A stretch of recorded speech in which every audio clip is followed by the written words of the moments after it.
Good evening, everybody. Listen, we have we've never done this before. I'm very excited. This is our very first EduPulse Live. If you don't know me, my name is Chris. I'm very excited to be here. Adam, do you want to introduce yourself? Yeah, I'm Adam. I'm equally pleased to be here as well. I'm not really sure how this is going to pan out with the live one. Yeah, I am really pleased to be here. It's just been a long day, but I am really, really pleased to be here, to be invigorated and excited by our guest. Yeah, absolutely. Who's not just a guest, but is actually the newest member of our EduPulse team. She's an associate of ours officially. She's the head of our EDI here at EduPulse, and maybe we'll talk about that in a bit. But everybody, welcome Jo Tompkins. Hello, Jo. Woo! Hello, I am Jo. As Chris said, I am head of EDI for EduPulse. Hello, I'm very excited to be here. And yeah, it's been a very long day. Listen, hasn't it all? It's been like such a cheers indeed. I don't know what professional standard this is setting or breaking, but it's been a long day, and this is apple juice. Is that a Hamilton mug? Busy apple juice. Adam, are you on a beverage of anything? If I am, it's going to be at some point Coke Zero, because I drink more Coke Zero than I think anybody. I drink more Coke Zero than I do water, more Coke Zero than like is advisable for anybody at all. But I can't help it. I'm absolutely hooked. That's me and Diet Coke. My year 10s walked past my room today and called me out for not having one, which felt like actually really mean. Have you not tried Coke Zero? I prefer Diet Coke. Do you? Yeah. Are we about to fall out? Well, no, as long as you don't like Pepsi Max. I like Pepsi Max Cherry. I'll let that go. But thanks. I really appreciate Coke Zero is brilliant. Okay, I've got to say this wasn't on the list of the things we were going to talk about. I'm slightly disturbed. So it's a good evening to everybody. If you're tuning in, great. If you're not, even better, because this will probably just disappear into the ether. This is just having a bit of a chat, and I think it'd be really good because no matter what, we're sat here talking with Jo. Jo, we had a couple of things to talk about, and you thought it'd be really cool to talk about barriers and bravery, and how that kind of fits into risk taking. Are those barriers and bravery within leadership, within schools, within just teachers, or within just kind of schools in general?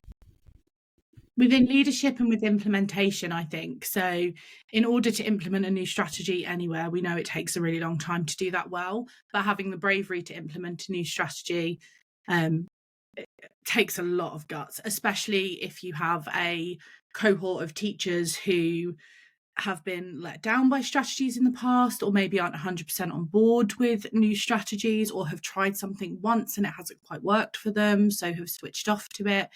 And you know, I've spoken to Adam in the past couple of weeks and you, Chris, about implementing instructional coaching at school and the barriers that might have, and how to do that well for a cohort of teachers who have seen coaching as something punitive when we know it's not.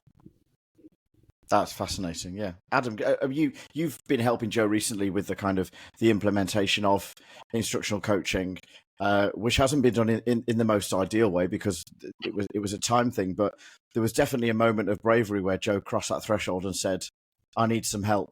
This thing's got to happen. What can I do?" How did you find that whole time period for you as the person being asked? Well, flattering, firstly. But I think it's one of those things, isn't it? When you know that you want to implement something, I think someone very wise once said to me, like, don't let perfect be the enemy of good. And I think that's really, really good advice. And it was from Chris. I think that's really good advice because actually, like, you can spend ages like planning this perfect implementation and trying to make sure that it's absolutely spot on. You covered every base and thought of every eventuality and cleared every barrier. But you do kind of get to a point where you think, anything more that I do here is just going to be like such a tiny incremental difference, if it makes any difference, that actually it's not worth the time that it's going to take me to put in. So I'm better off just like jumping right into this right now and like, let's go with what it is that I've got so far. Doesn't mean don't plan it at all. And like with the example that you just gave there, Joe, around your instructional coaching, like you planned it out really, really carefully, but you ultimately planned it out overnight. And then just went in and delivered it the next day. And I do think it's really important sometimes just to go in with the humility of, we're going to try this and see how it goes. And I think if you go in with that, rather than trying to sort of present it as perfectly curated and like the final solution to everything, then I think people are more likely and more willing to take it on board in the spirit that it's intended. It's that culture of everybody then has a vested interest in that, because you're all in it together from the beginning. It doesn't feel like it's imposed upon anybody. You're all creating this thing that ultimately will be for the greater good.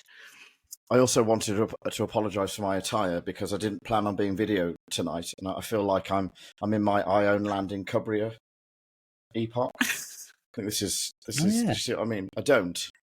By the way, it's a Luke. If you ask. It is a Luke. Joe, how would you define bravery? To be a little bit kind of wishy-washy about it. I've got a definition of bravery that I really like, but how would you define it? Because you certainly consider implementing something that's last minute, or that might benefit the school but might upset some other people, as being brave. How do you classify brave? Has to be last minute, or you can. If you're brave about something, it has to be something that you believe in. Otherwise, there's no point to your bravery. If you don't believe in the success of it, if you don't believe in the importance of it, then taking that step is futile. I'm sure you've got a much better definition than I do, but that was very on the spot. Tell us, Chris, what is your definition of bravery? I can't remember who I've stolen this from, which is The Art of Originality. But the one that I really like is that brave is doing something that you know is risky or is dangerous, but doing it anyway. And that's bravery. It's knowing that you could get hurt, knowing that you could be taking a risk, knowing that things might not go well, but you do it anyway because it's for the right reasons. And that's brave. So what do you think some of the barriers are that you have faced as a teacher and a leader that have required you to have that level of vulnerability and bravery? Lots of the time in my setting and in previous settings, it's been this idea of higher staff turnaround, always trying to implement something new, people leaving either at a management level or staff who are on the ground teaching day in, day out. So it's this constant, we're starting again, we're trying a new thing, we're trying the same thing, but none of you have done this before, but we have, and we're really trying to embed it. But it's really hard to do that if we don't have the same staff day in, day out with the consistency that we need. I think that's been our biggest barrier, along with staff who are almost reluctant to try something new, be that in a classroom setting or something wider, because of behaviour in their class or because of routines that aren't fully embedded, and they're scared to take that next step and that next risk that could be beneficial for them. Yeah, that's fascinating. Adam, have you got anything to add on that point? I think that the thing that I keep coming back to that is vulnerability, isn't it? And that kind of comes through everything that both of you have said there. Like if you have to accept that, like, to do anything better than what you're currently doing, you have to kind of assume quite a vulnerable state. And even like, to get feedback on what it is that you're doing, and therefore, like in theory, be able to progress even faster, you also have to take on a really vulnerable state. And again, like, I think that's the essence of coaching as well. What we were talking about the other day, Joe, is that like both coach and teacher have to take on a really vulnerable position. So we often think within the context of coaching about the vulnerability of the teacher, who's having a coach come and watch them, and then having a coach try and develop their teaching with them. But there's also like a vulnerability that the coach has to take on as well, because if you're going into someone's class, you've got to add value for being there. And that'll only come from genuinely helping that person develop. And so there's definitely a vulnerability on that side as well. But I think the real key to it, perhaps, to kind of bridging the gap between like your vulnerability, your sense of vulnerability, but your willingness to do it anyway, perhaps bridging that gap is also kind of acknowledging other people's vulnerability as well. So in that situation, that coaching relationship, it's okay, maybe I do feel a little bit uncomfortable with having someone come into my class quite so often and give me this feedback, but they're probably also feeling vulnerable as well, because they know that they kind of got to add value. Otherwise, there's no point in them being there. How would you route those initial conversations in a way that frames those vulnerable, positive, honest relationships from the get-go, do you think? I think it's just about being open. I think like openness leads to authenticity, doesn't it? If you're open, then you're gonna, and I don't mean authenticity as in, I think that can sometimes be misunderstood as well, and people can just think that means just be yourself, however you feel in that moment, just be it. I think you've got to reveal like the part of yourself that is going to be the coach or the teacher in that particular relationship. If we kind of extend this coaching example, and a big part of it, I think, is if you're open and you present what you are as the coach and who you are as the coach, and you present who you are as the teacher. So an example of that would be, the teacher talking with confidence about their practice, about what they're really proud of about their practice, about what they find difficult within their practice. Everyone's got those nagging little things in their head. I think, that's not landing, and I've never quite cracked that. And I think being honest about that and being open about that is really, really important. And then from a coaching side as well, like often, especially if you're coaching someone who's quite experienced, sometimes you can kind of think, well, what is it that I'm actually likely to be able to work on with this teacher? And I think being honest about that. So rather than sort of saying, in a feedback session, right, I saw this and this is the thing that I think I should coach on. It's going, I'm really not sure like what we should be coaching on here.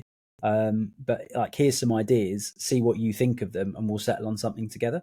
So yeah, I think just being authentically open about the whole process is probably the key. Well, I love that from both of you. Can I ask you, either of you, it doesn't matter, John Hattie and Aaron Hamilton and Dylan William recently released a book called Making Room for Impact. It was with Corwin, and it's basically a de-implementation guide. And so it's taking the thing that you were talking about, Joe, about implementation, and we're flipping it on its head, and the bravery it takes to take apart something that is already there because it's not working. I'm jumping that on you, so I'll jump to Adam first. Adam, what's your experience of de-implementation? Have you had to do it? Have you seen it happen? Have you seen it? If you have, has it gone well? If you haven't, is there something you would de-implement? I think, well, one thing that we've done in my school actually was and this is some time ago now, like we completely removed written marking.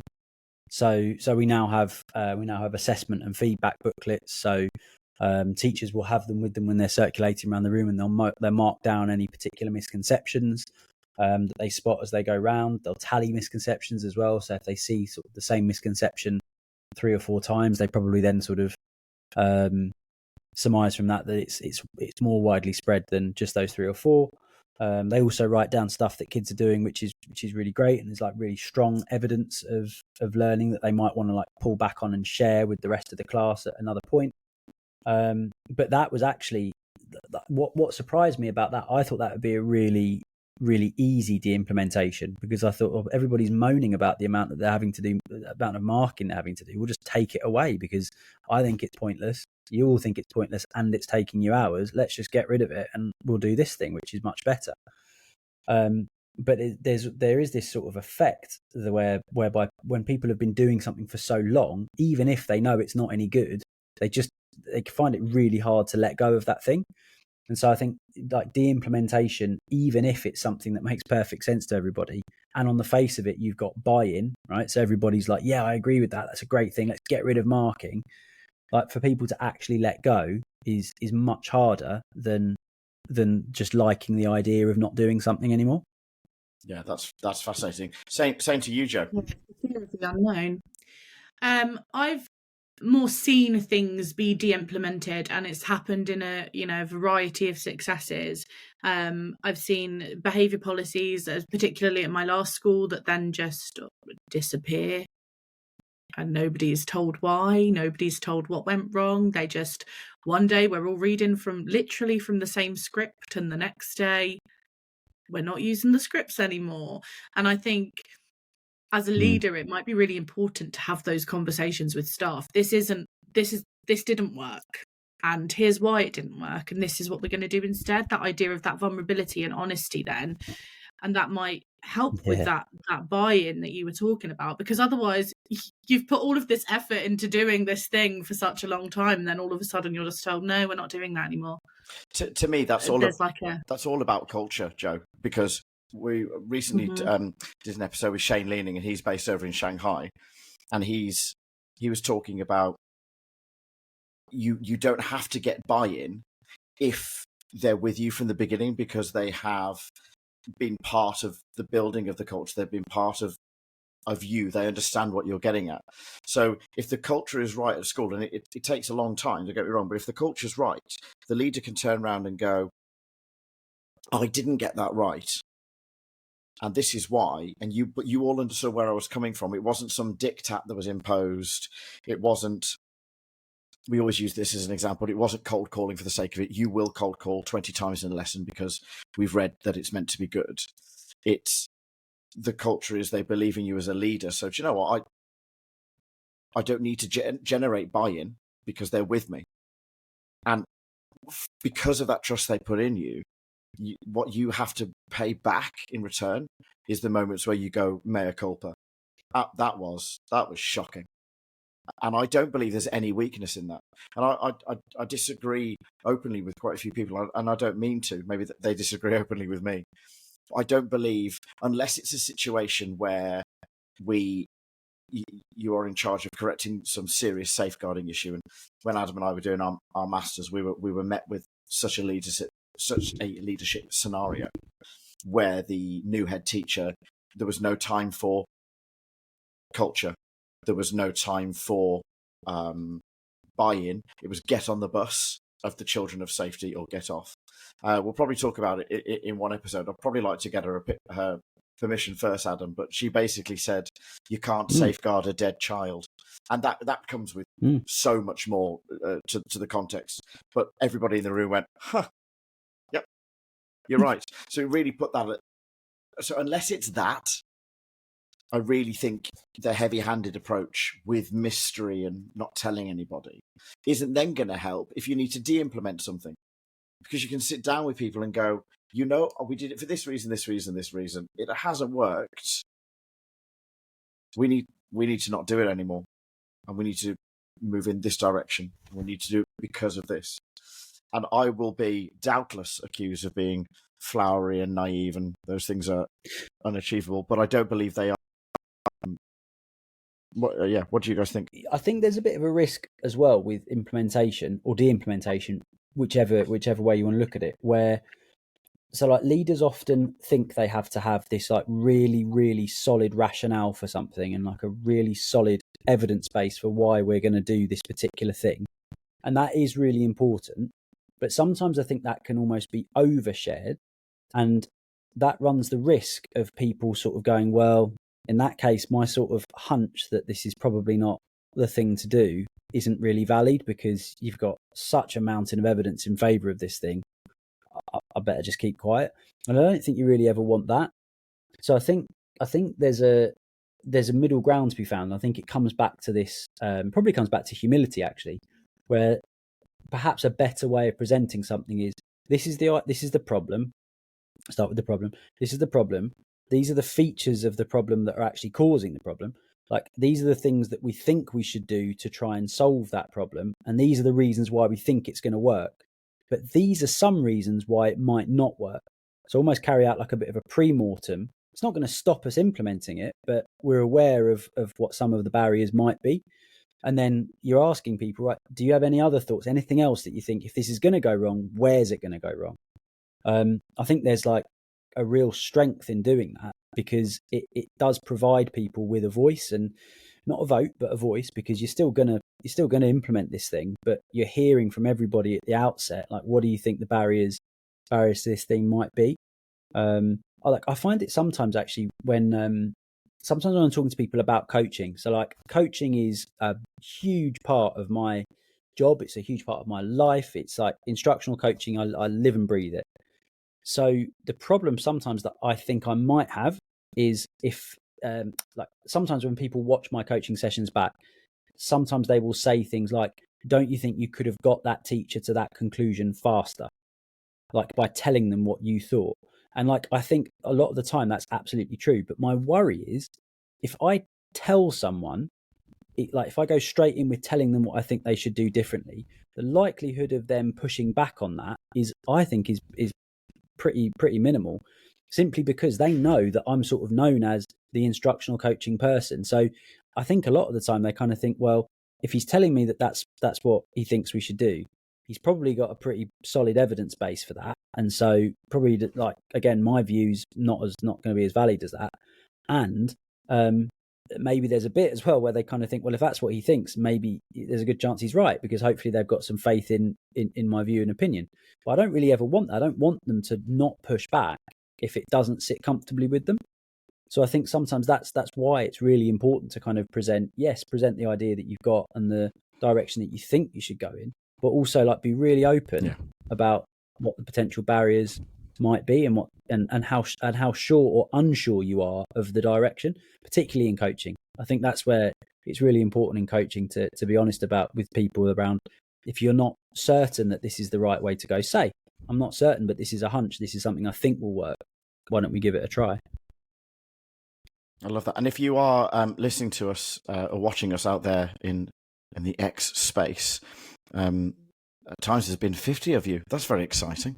I think at the moment, yeah, I know. People are listening. There's 48 of you. Hello. If you, hello to Lake Sharma as well, who has just liked it. Thanks. We didn't think anybody would be listening because we only decided we were going to do this when we jumped on. This was going to be a normal podcast, and it ain't that. I think we're struggling a little bit with the internet, so forgive us about that as well. But listen, it's like we're in our classrooms. Things are going wrong. We're in a complex environment. Things are happening. But if you have anything that you want to ask us, or you have anything that you want to say regarding kind of barriers and bravery with risk-taking in schools and in settings, just drop us a comment. I'm looking... That's why I'm looking down here. I've got my phone. There's us. Look, how very meta. There we are. Just seeing what's going on. Okay, so we've looked at implementation. We've looked at de-implementation and bravery. Joe, we're talking about bravery and vulnerability. And you can we've known each other for years, so you can tell me to professionally bog off. But you are a female lady. You are a teacher. You are a teacher. You are a very successful middle leader with growing responsibilities. You're also head of EDI for us because we wanted that steer. What barriers have you personally faced in education that have meant that you've had to be unnecessarily brave? And I do mean that as a vulnerable question. What barriers have you, as a professional female lady teacher, with all of your EDI hat on and your existence as you are as a person, what barriers have you faced that you've had to show bravery to overcome that might not necessarily have been good? So that's why you can tell me to bog off, because that's a question you were not prepared for. I'm a pretty open book. I interestingly, this time last year-ish, I was having this conversation with Miriam Hussein, who is an excellent leader, and she mentored me for a bit about being a woman in leadership and what that meant and what that looked like, and it came down to this idea that there's a statistic, and I'm probably going to butcher it, but 87% of men will go for a job if they don't meet all of the criteria, but 10% of women will. And it's this this idea that I think, systemically and historically we have to work harder to be seen as successful or well educated enough to do these jobs in leadership, because systemically lots of the world's leaders, schools leaders, leaders in general, have been men. So having these open and honest conversations through places like Women Ed and going to CPD and meeting people like Miriam has made me feel much more secure in my femininity as a leader. This idea of vulnerability not being a weakness but a strength, I think, is something that some schools and some trusts maybe aren't leaning into as much as they could. Personally, I have found that even if I might be much more experienced than other people who I have interviewed against or been up for jobs against in various different schools and settings, it still might be a man who has less experience than me who gets the job for whatever reason, probably for a good one maybe, but you don't know, you're not the person in the room. But it always feels like a bit of a blow, another loud man in a leadership position when the rest of the interview people were all women. It always feels very interesting, and I don't know how much fact or evidence there is in that. Again, I'm never the person in the room with them, but it's just really interesting. Thank you for bringing that up. Not a lot of people do. I really wasn't expecting that question, but please, if you're listening, go and follow Miriam Hussein because she's incredible. Yeah, I've just tagged her on X. She's at Miriam Hussein _. Just giving her a bit of a shout out. Thanks for that, Joe.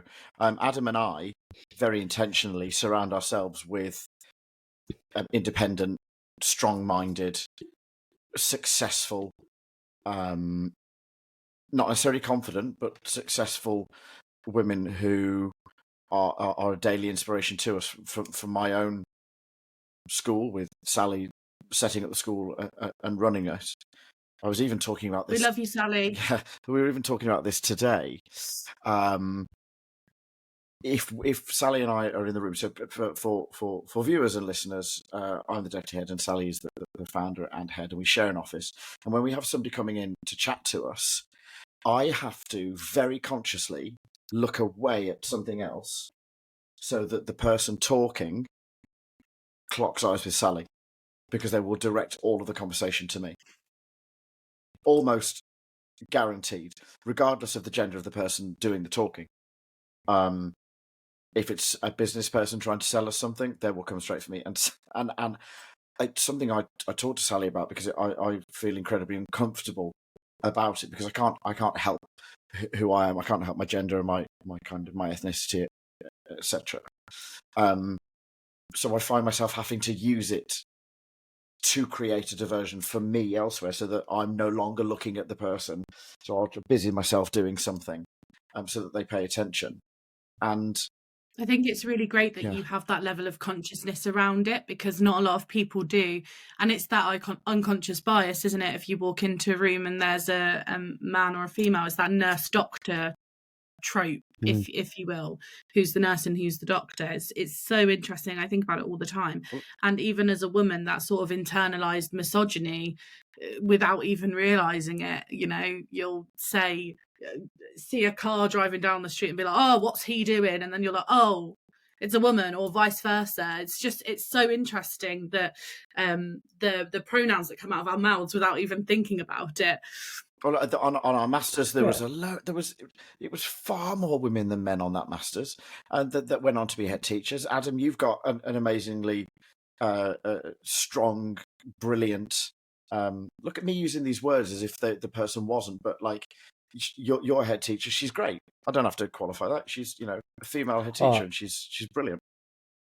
Do you know what's really interesting with that as well is my school's been through a bit of a time of it. And like, if you include, so I was acting head for like 3 months, and if you include that, we've had 6 head teachers now in like the 3 years that I've been there. And the head teacher we've got now has been there for 7 months, but I applied for the permanent job and didn't get it. And I was curious after that as to like how many deputies like apply for the job, don't get it, but then still stay and work under the new head.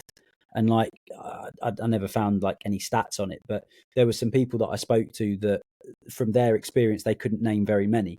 When I then said, like, do you know of any male deputies who have gone for the job, not got it, and then stayed to work under a female head? They're like, zero. Nobody could name one. Like and that was like lots of different people that have been in education for a long time. Nobody could name one at all. And I found that really, really interesting. Because yeah, as you say, like my head teacher is she's great. I think we complement each other really well. And like that thing of like that awkwardness that you could potentially have around, or he applied for the job, and like it was the frustrating bit of it. I remember was that when I found out I didn't get it, that it was in like the middle of November, like last year in the middle of November, and I wanted to be able to phone the person that did get it at the time. Firstly, just to be the first person to congratulate them, but secondly, so there wouldn't be any kind of awkwardness. And I was told, no, you've got to wait until January when she comes in. And she was told the same thing, that she had to wait to January to phone me. So when it got to January, and like she came in on this first day, like she was waiting in my office. And I came up and I opened the door and she was like, oh, did you mind me being in your office before you were here? And I was like, no, did you mind me not being here before you were here? And then it was like this thing about like, oh, take a seat. Obviously you can sit where you want. You're the head. She was going, well, where do you normally sit? I'll sit where I don't want to take your seat. It's like, how unnecessary. And I remember I just said to her at the time, like, this would be like a psychologist's absolute dream, wouldn't it? And like from that point on, we just kind of embraced the fact that like you applied for my job and didn't get it. And now, like, and we joke about it. We joked about it pretty early on, actually. Her favourite one to do is like I quite like the idea at some stage of being the Prime Minister. I'm just going to put it out there. I'd do it. I'd be up for doing that job. Okay. Now, I said that to her at one point. She was like, what? Yeah, you're in. But like I said to her at one point, I was telling her about that. And she went, well, you wouldn't get the job if I applied, would you? And like that line has come out a few times since. And it's really, really nice that we have that relationship. Yeah. But like I've massively digressed with that, really. But I think what it comes back to again is you're absolutely right, Joe. It is undoubtedly harder for women, and that is undoubtedly wrong. And it's our responsibility, I think, as male leaders to advocate for the female leaders that are, well, the female leaders that are at whatever stage of their career, but certainly the female leaders that we know are better placed than us to do that job. Get behind them and support them, just like you would anybody else. My head teacher is a better head teacher than I would have been, hands down. And so my role is to absolutely get behind her and contribute what I can contribute. So yeah, that's a little story from me. That was lovely. Thank you. But I do think it's important. Yeah, I want to sit. Yes, I do think it's important because very often you find yourself in a position, I don't know whether you feel the same, Adam, where you particularly I do, maybe it's the way my brain works, or maybe like Joe said, I'm picking up on things where I maybe want to apologise for somebody else's behaviour that's been perhaps a bit misogynistic. And I remember that it's not my place to apologise for somebody else's behaviour. And the best thing I can do in that moment is just be the best person I can be and the best support to either, if it's my head teacher, my professional support, or my social, emotional support, if that's what she needs in that moment. But she kicks ass. She's got an MBE for what she does.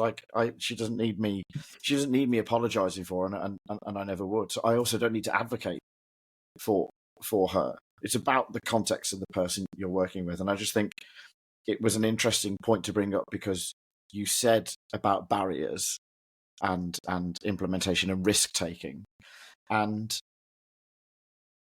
we've had conversations in the past where, you know, you've kind of gone, am I the barrier? Am I the risk that's being, is that me? Like, are they taking the risk on me? Yeah, I think it's really easy if you're like I am, you know, taking that next step into senior leadership and taking on more responsibility, to have those questions outwardly and inwardly. Is it because I'm a woman that I haven't got this job? Is that the reason that is there? It can come down to a level of inexperience or what have you, but it can feel that way, and that's so disheartening to have that sort of thrust upon you. Do you think there's I bet like that's something massive actually. I think a lot of male leaders probably maybe don't appreciate. Like I think for me, if I think of all the jobs that I've ever gone for, I've never walked away from a job interview thinking I didn't get that because of anything else other than there was someone else better than me.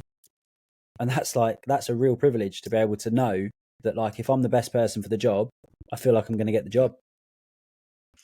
Do you think there's a way that we can undo that? It's bizarre, isn't it? Yeah. Is there a way that can be undone, Joe? We come from the performing arts world where everybody's always advocating for feedback from auditions. Adam, you might not know this. Well, you might, because you know a couple of people in the West End. We could talk to Joe about that later. That's a bit too niche for the Edu crowd. They might freak out. But certainly, you do an audition, Adam. You work really, really hard. You stand in front of these people. You sing your heart out. You dance your socks off. You do your acting, and then you leave. And for the majority of the time, you'll find out you didn't get the job when the cast is announced. Oh, so you don't get like individual. You don't get a phone call. Depends who your agent is. Sorry. No. Sometimes they will give feedback to the agent. They'll be like, "It's a no," and very rarely there'll be feedback. Sometimes there'll be a bit of feedback. Oh, you didn't get it because of this, and this. And often you're cut in different rounds. So there'll be a dance call and you're cut in front of everybody and you're not brought back for the acting, and then you're cut again, and then you're... I was down to the last two to play Aladdin for Kenneth Branagh's sister in one of the theatres down south. I won't mention it because it was interesting.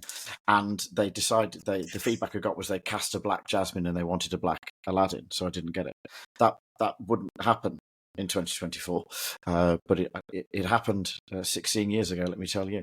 But yeah, there's no feedback, Adam. So you will find out you didn't get the job. Some really big shows, when the casting announcement comes out, you go, huh. So I'm clearly not playing that role then.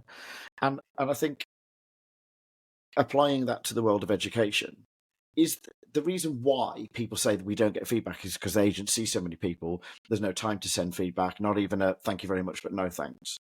Do you think there could be more of a feedback process within educational interviews for you to, instead of, Joe, you walking away from that thinking, and possibly incorrectly, did I get that? Did I not get that because I'm a woman? And being able to receive some constructive feedback that goes, actually, these are the areas you missed, and this is what you should work on for your next job interview. Yes, that takes time. Yes, therefore it takes money. But isn't it a better principle to work by? And isn't that more of a decent? It's very late. Isn't that more of a decent leadership style around that? And does it? Yeah. Does it have to take more time? Does it have to cost more money? Could it be the way that you're writing your notes when you're in the interview itself, when you have to mark them out of, I don't know, 5?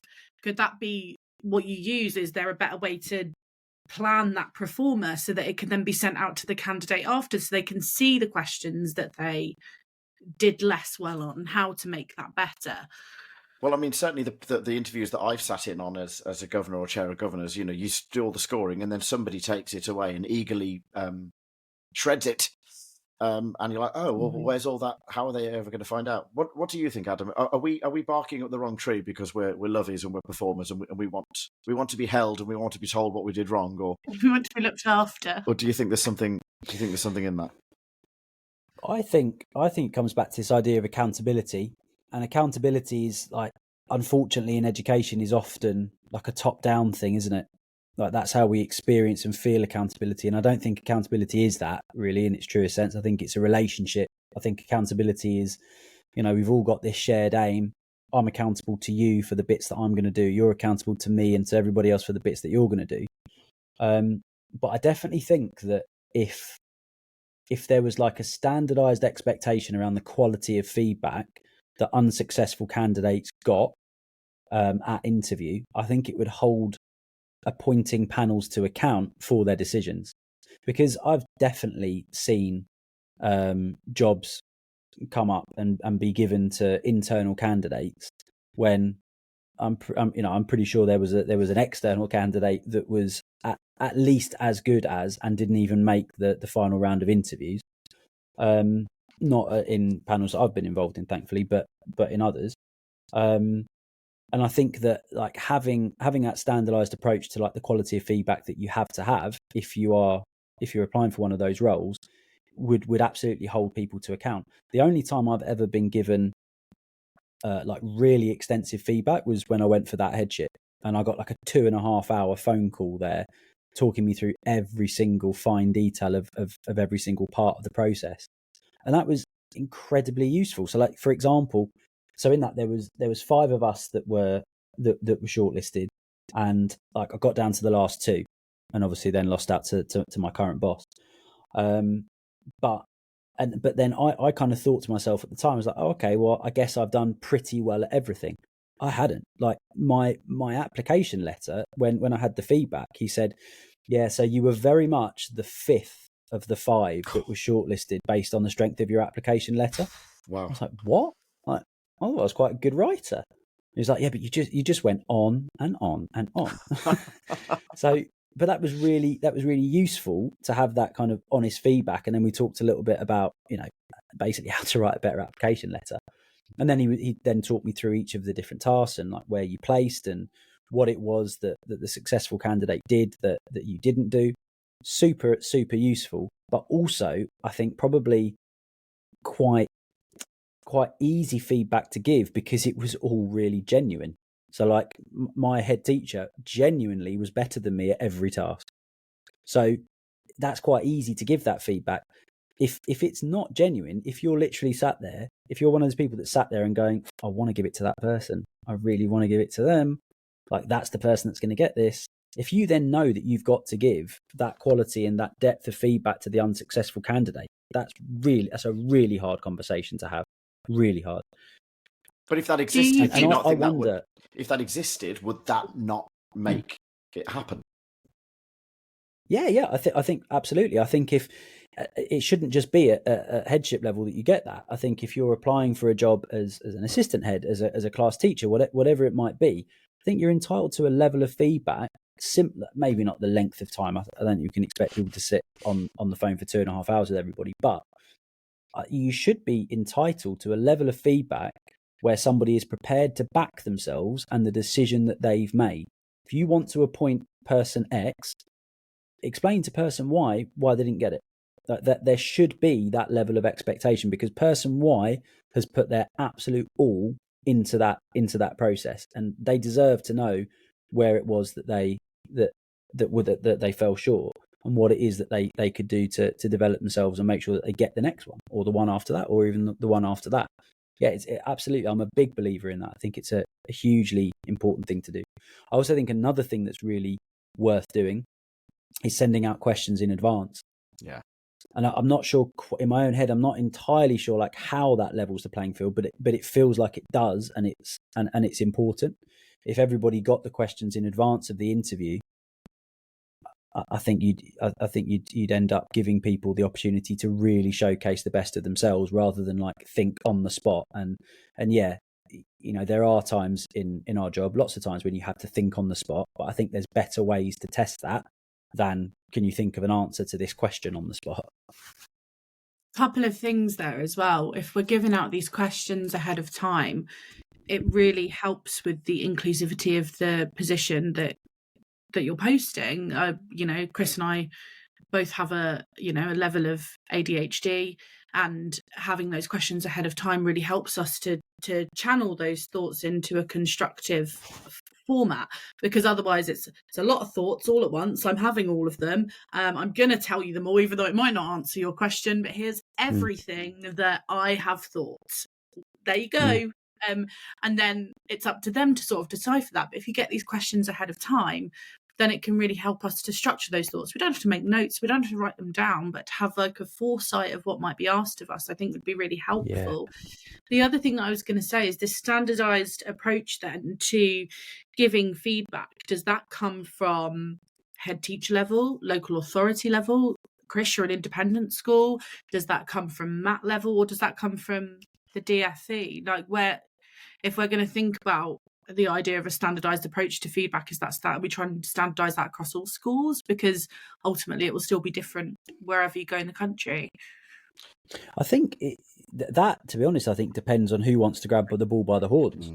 I think if an individual school could do that and just go, well, actually, we are going to standardise our approach to feedback. Like, you apply for a job here, you will come away, even if you're unsuccessful, you will come away from that feeling like you've moved a step closer to getting that kind of role. Like, I think, yeah, it really depends on where the person sits who wants to kind of go and make that happen. I think what you were saying about, sorry, Chris, about the genuine feedback as well, like feeling that the feedback was genuine, that then helps the person who is going for that post get some kind of closure on that situation, because it can be a really hard thing to do. We talked about bravery earlier, the idea that you're going for this post, you really want this job, there's no feedback. You're like, well, I don't really know where to go from here. And if the feedback then is genuine, then it's like, oh, okay, there really was a person who was a better fit than I was, and here are the reasons, and I know what those reasons are, so I can move forward. Do you think it's not a level playing field, is it, in terms of other jobs? You know, if you... I used to work for a large supermarket chain, and I wanted to work for another chain of companies that involved warehouse goods that you had to bring through to a certain aisle when a ticket was called. I don't know. I worked for Argos. I don't know why. This isn't the BBC. I don't know why I'm so. I thought it was Argos. Yeah. So I used to work for Argos. I can take these off. Like, I used to put the TVs on my head and slide down the ladder. And some people, if the ticket came through and it was too far away, they'd just chuck them. I know. And at Argos, you're called every 7.3 minutes, regardless of whether your item's ready. So it's all lies. It's all lies. Anyway, why was I saying that? Jobs. So, yeah, I don't know, actually. I was wondering. That was what I was sat here wondering patiently. Like, I do think a little bit of patience, Mr. Colbeck. This is one of my examples, one of my metaphors. Level playing field, Chris. You were on the level playing field. Thank you. That's what you said before you went to Argos. This is the brain. Yeah. So, when I wanted to work at Argos, I took the morning off work and went to my interview at Argos and got the job, and that was that. If teachers want to move school, or leaders want to move school, the multiple steps that have to be taken that reveal that you want to move job is awful. It's an undoing of the whole system. You've got to go for a walk around if you want the job. You know, it's always in that. If you want any more information, contact the secretary. Like, I've got to contact the secretary, haven't I? And you know, we won't take you seriously if you're not walking around. Walk around. So you've got to do that, and you can't be sick because someone will jump on head teacher chat on Facebook and be like, "Is anybody else's person off sick?" And then you don't get the job. So you've taken the day off for a 2-day interview. You don't get the job. What, you've got to return to your other job. Everybody knows you went for it. Your head teacher knows you're not happy. There's a multiplicity of things that are going on all at the same time that mean that the risk taking, the bravery in going for a new job is heightened in education, that unlike in any other sphere. I guess shrouded in guilt. Shrouded in guilt. Yes. I don't know what the fix is to that, because it's not as simple as saying, as Adam and I would probably say, from a genuine, decent, authentic, vulnerable leadership point of view, which is very much the leadership style we advocate for. It's all very well saying, well, in my school, we'd hope that you'd want to go for another job. We support you, and off you go.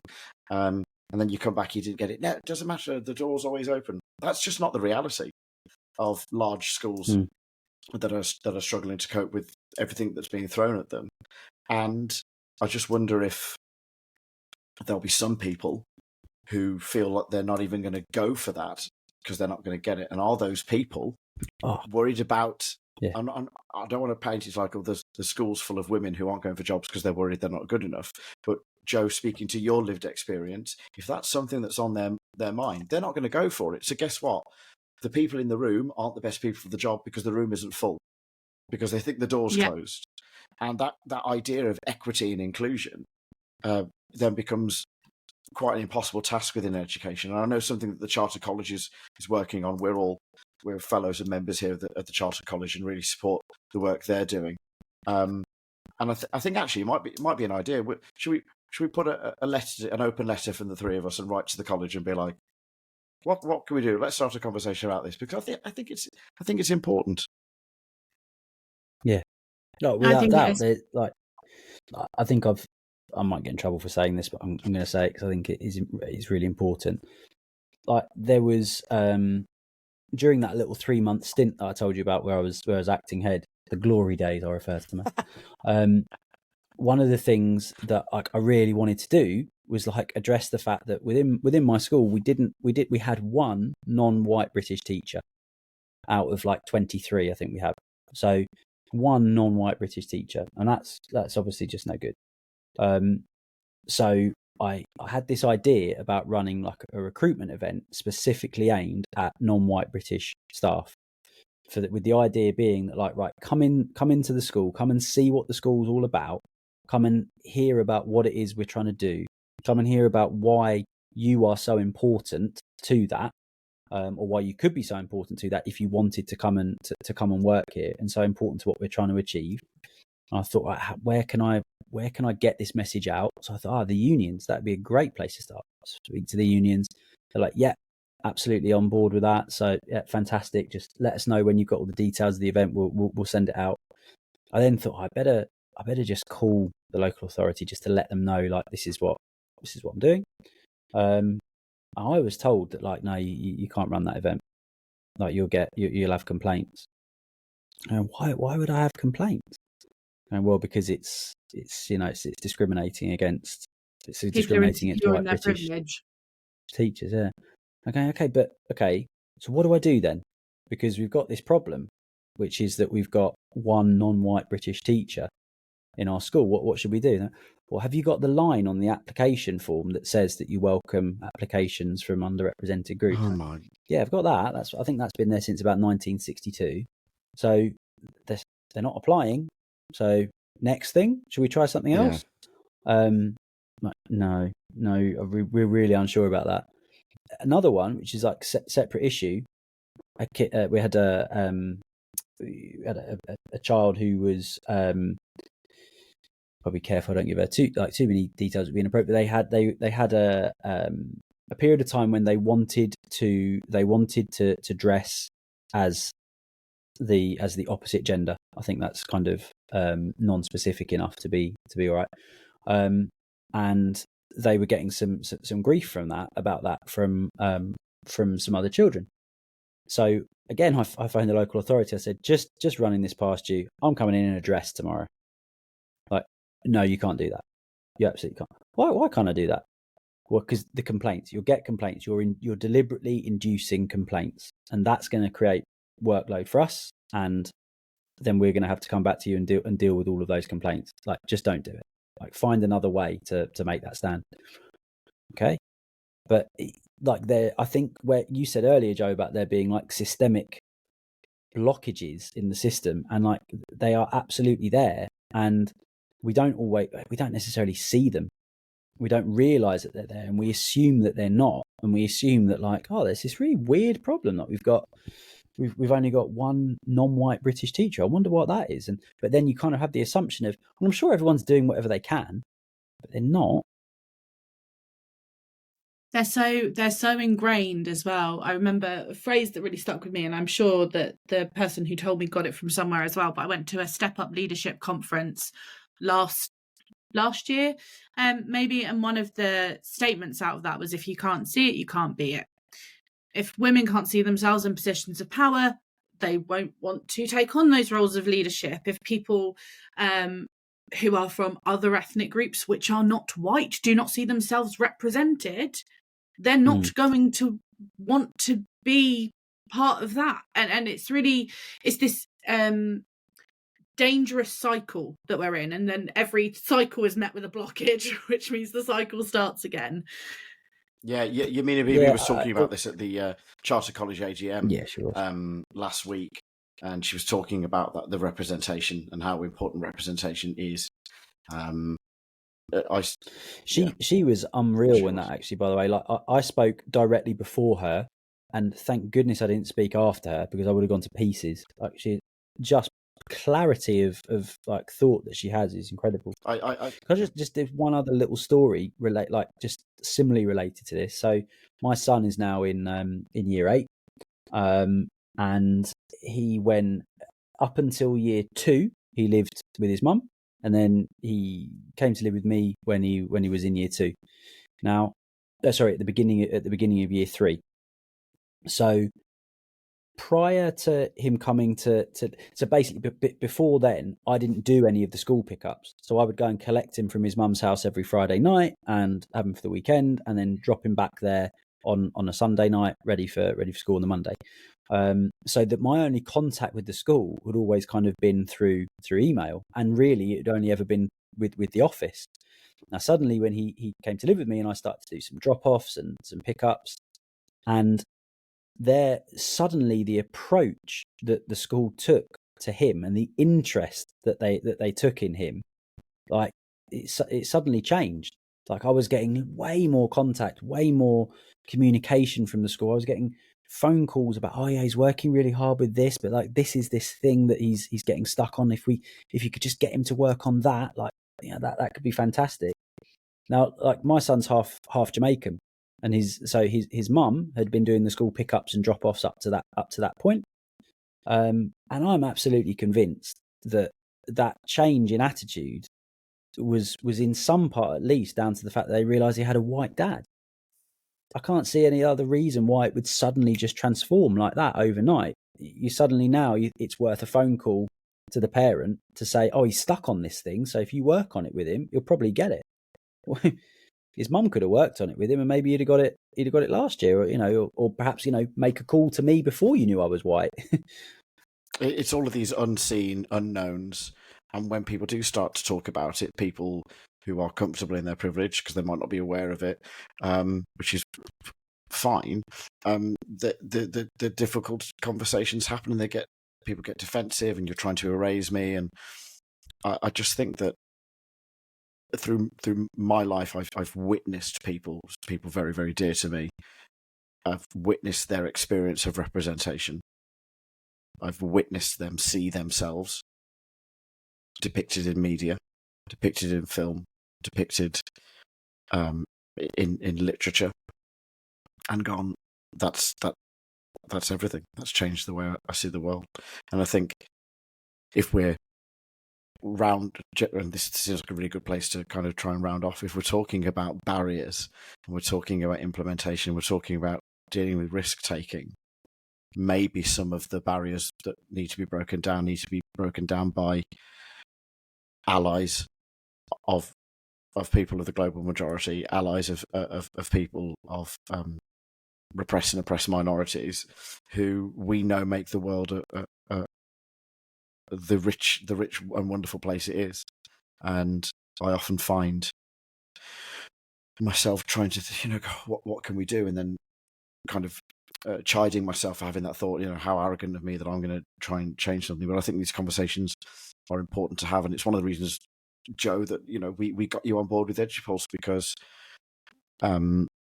you have an enormous array of diversity about you anyway, and I advocated for you to Adam. I was like, Joe is going to be the person, because she knows who she is, she knows what she's about, and she knows some of the lived experiences that we just do not have. And as I said, Adam and I are privileged to be able to surround ourselves with powerful, strong, and inspirational women, and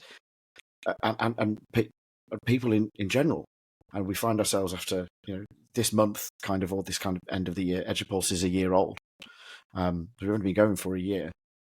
We've already met or spoken to at least every single educational hero we have ever come across. And some of those, Sam Gibbs, Sarah Cossingham, people you were talking about, you were saying Miriam Hussein, Yasmina Bibi, Hailey Hughes. Yeah, Hailey Hughes. Hailey Hughes. Laika Sharma really went up the other day and bumped into Dame Alison Peacock, and having these conversations with just brilliant people. Josh Goodrich. Yeah. I mean, now we don't want to go name dropping, but yeah, go on. I'll allow Josh. Though it'd be interesting to see Josh in a dress. That is an interesting thought that apparently only I've had, which is not a problem. Before we move to, can I just say one last thing, Chris? Yeah, please do. Because I think just one thing that's come to me as well is like we were at an event a couple of weekends ago with Professor Paul Miller, and he was talking to us. We were really lucky. We were sat next to him for the whole evening, and or dancing next to him for some of the evening, which was even cooler. And he's a real hero of ours. He was one of the first speakers on our masters, which is where Chris and I met. So he's a big hero of ours, and so yeah, we're privileged to actually meet him in the flesh and have the evening with him. But one of the things that he was saying was that it's really important for all of us to kind of acknowledge the privilege that we do have, and use the privilege that we do have to advocate and to be allies for people who don't have that same privilege.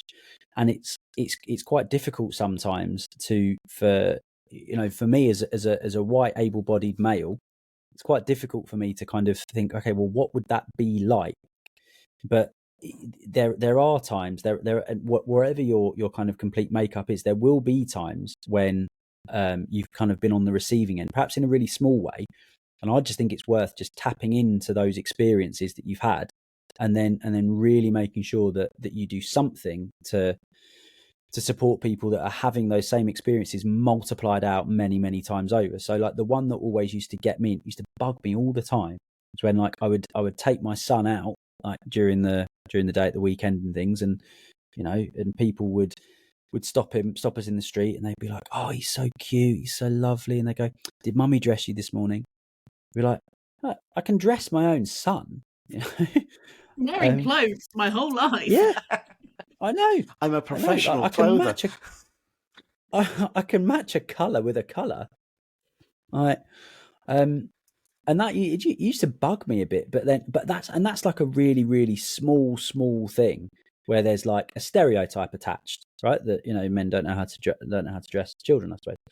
But that's always something I come back to and think to myself, well, how much did that bug you? Do you imagine that like multiplied out many, many, many times? Like it's unimaginable actually. And that's why it's so important to try and connect with the work that you can do to make sure that we gradually, slowly over time just eradicate this. Yeah. In private, Joe will share what Paul said about the makeup of the winners of this event we were at. But can't wait. I'm very excited. Before, I think it's only right, Joe, that you have the final word for our very first EduPulse Live. There wasn't even a title on the X thing that went out. We just pressed go. We've had nearly 100 people. Just EduPulse Live. Yeah, we've had nearly 100 people tuning in tonight. So thank you so much to everyone for listening. If there's even a chance this may get turned into a podcast proper, which would be very exciting. I don't know. I just pressed go. Just got to say thank you to everyone who's been tuning in and listening. Thank you to everyone who's been joining in with us. We've been working with Sarah Cotting out on the Coaching Unpacked series that's had hundreds of downloads and listens, and it's been brilliant, and has brought so many people to our platform where we're, I guess, advocating. Oh, wow. Avocadoing. Oh, I'm so... We are guacamoleing all over the place. We are advocating. I had an ex-girlfriend once whose mum was obsessed with avocado. All she would eat was avocado. Oh. There used to be mountains and mountains and mountains of them in the house. Oh. Like they were piled up. Thank you, Adam. Next time you tell that story, let's add a car chase and make that a little more consequential. Anyway, what I was trying to say that we are advocating for a wider conversation. When EduPulse started, it was having a wide conversation, and this is advocating for an even wider one. So, Joe, we've been discussing barriers, bravery, and risk-taking. Take us into the sunset, Tompkins. Gosh, I feel under pressure and unprepared. You are a drama teacher. There is no such thing. Be quiet. I am. I just think it's really important that educators continue to take risks inside and out of the classroom, not to get bogged down by the way things have always happened, and to be brave in your approach to moving forward. And as always, it's been a joy to spend time with you both. Wait, I'm going to try something. Oh, Is it going to happen? I don't know. I was doing a sound. It was meant to be like a clapping sound effect because I thought that was like really good. Wait. Oh, we can do that.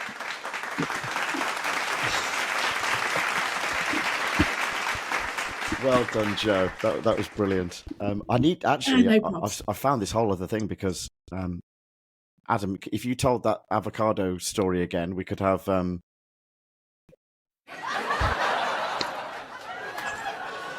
yeah, you joker, you joker, you. That would be brilliant because then I could actually try and convince my wife that someone laughed. Well, lots of people laughed at one of my jokes. They were. We'll do a special edit of that so you can show her that you were funny. Yeah. Adam, Joe, thank you so much for joining us tonight for our very first live. This is going to happen again. This was good. I liked this. From me, though, you look forward to the next one. This was good fun. You might not hear from me for a little while as I'm going into the hospital to have an operation on my shoulder. And so Joe will be taking my seat for a little while. So this was a little bit of an impromptu gin-troduction. Nope, that didn't work. Get to know Joe. Get to know Joe. I found a toy. It's not going to end now. It works. We are Edupulse on Twitter or X. We're over on Blue Sky as well. Edupulse Co. Come and find us there. It's been a joy. It's been a pleasure. Adam, Joe, I'll see you all soon. See you soon. Ta-da!